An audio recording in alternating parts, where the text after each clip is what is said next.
শেখ হাসিনার পরবর্তী গন্তব্য কোন দেশে? বাংলাদেশের ক্ষমতাচ্যুত প্রধানমন্ত্রী শেখ হাসিনা ভারতে অবস্থান করছেন। যদিও সেখানে ঠিক কোথায় তিনি আছেন তা নিশ্চিত হওয়া যায়নি। ভারত থেকে শেখ হাসিনার পরবর্তী গন্তব্য কোথায় তা নিয়ে চলছে এখন জল্পনা কল্পনা। শুরুতে ধারণা করা হচ্ছিল শেখ হাসিনা ভারত থেকে যুক্তরাজ্য যাবেন, কিন্তু তার যুক্তরাজ্য যাওয়ার সম্ভাবনা এখন অনেকটাই ফিকে হয়ে গেছে। কারণ যুক্তরাজ্যের অভিবাসন আইন অনুযায়ী কোনো ব্যক্তি আশ্রয় বা সাময়িক আশ্রয়ের জন্য দেশটিতে যেতে পারবেন না। বাংলাদেশ ছাড়ার সময় শেখ হাসিনার সঙ্গে তার বোন শেখ রেহানাও ছিলেন। শেখ রেহানা যুক্তরাজ্য ও বাংলাদেশের দ্বৈত নাগরিক এবং যুক্তরাজ্যের পাসপোর্টধারী। তার মেয়ে টিউলিপ সিদ্দিক এখন যুক্তরাজ্যের নতুন সরকারের সংসদ সদস্য এবং সিটি মিনিস্টার।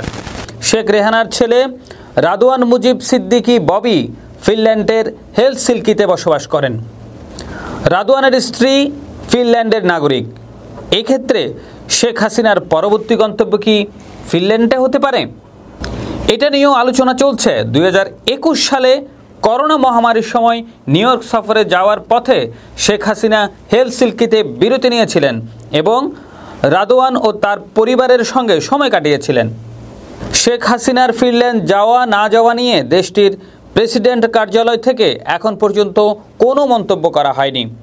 পরিবারের সদস্যদের অবস্থানের কারণে শেখ হাসিনা যুক্তরাষ্ট্র, যুক্তরাজ্য, ফিনল্যান্ড অথবা ভারতে থাকতে পারে বলে অনুমান করা হচ্ছে। দ্য হিন্দু প্রতিবেদন অনুযায়ী এই 4 দেশ ছাড়াও শেখ হাসিনার পরবর্তী গন্তব্য হিসেবে সংযুক্ত আরব আমিরাতের দুবাই এবং সৌদি আরবের নামও শোনা যাচ্ছে। নিরাপত্তা সূত্রের বরাত দিয়ে দ্য প্রিন্ট এর খবরে বলা হয় শেখ হাসিনার পরবর্তী গন্তব্য দুবাই হতে পারে, তবে তিনি এই বিষয়ে এখনও কোনো সিদ্ধান্ত নেননি। ওই সূত্রে আরও বলেছে ভারতে শেখ হাসিনা কতদিন থাকতে পারবেন সে বিষয়ে কোনো সময় বেঁধে দেওয়া হয়নি। ভারত সরকার চাইছে যত দ্রুত সম্ভব তার জন্য একটি গন্তব্য খুঁজে দিতে। বিশেষ প্রতিবেদন, চ্যানেল RA।